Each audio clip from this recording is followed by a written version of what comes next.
I'd love to just like start back to where you began and how those sort of early days, because I mean, reporting in 2011 about crypto must have been wild just because of not only the wildness of the space, but also lack of information, who to talk to. There's like crypto Twitter was not even on the horizon by any means. So yeah, if you could tell me a little bit more about like that early day experience and how that set you up to sort of continue moving into sort of this Decrypt editor-in-chief and going full crypto eventually. Well, you're exactly right that there was scant information and it was not easy. Like that first Bitcoin story I got assigned by the Fortune.com web editor, the news peg was that Gawker had just written a big expose on Silk Road. If you remember this story, 2011, very good story, RIP Gawker.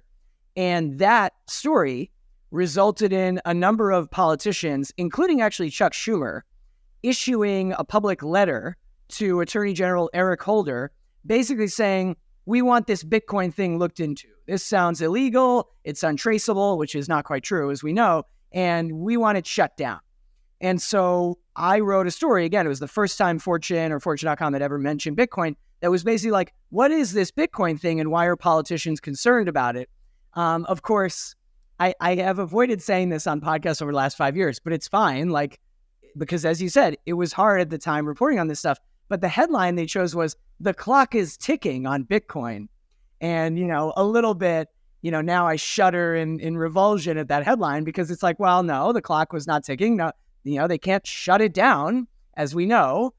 They can go after individual companies, and they certainly have been doing that. The SEC has been doing that. But in terms of reporting the story, you're totally right.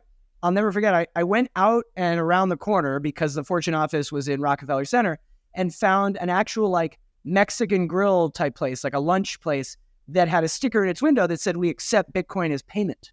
And I asked to speak to the manager and I was like, well, why are you doing this? And he basically said, oh, I don't know. It seems cool and interesting and it's a gimmick. And if it gets more people in the door, great.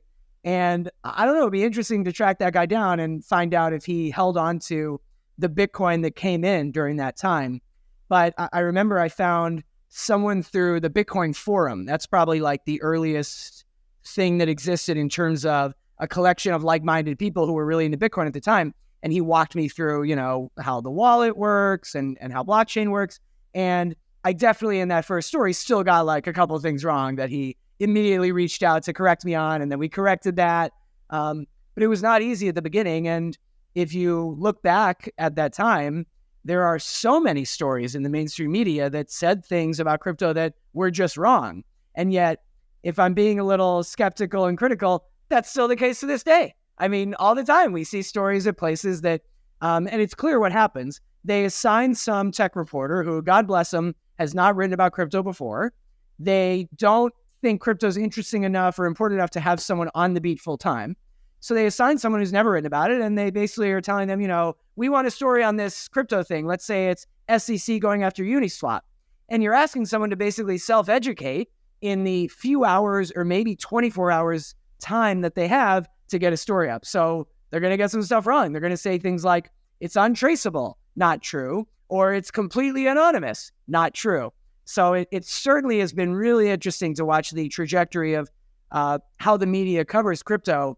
And one last thing I'll say on that, I actually wrote about a month ago an op-ed for CoinDesk about this, but after all these years and after, crypto-specific media has cropped up, you guys at The Defiant, Decrypt, The Block, CoinDesk, and many other websites, and also many big legacy publications assigning reporters to cover crypto full-time. Even after all that, and how long has it been since, 2009, whatever, 15 years, 16 years, I find right now, and maybe this sounds cynical, depressing, that in many ways things haven't changed in terms of like the mainstream perception of crypto and the media perception of crypto.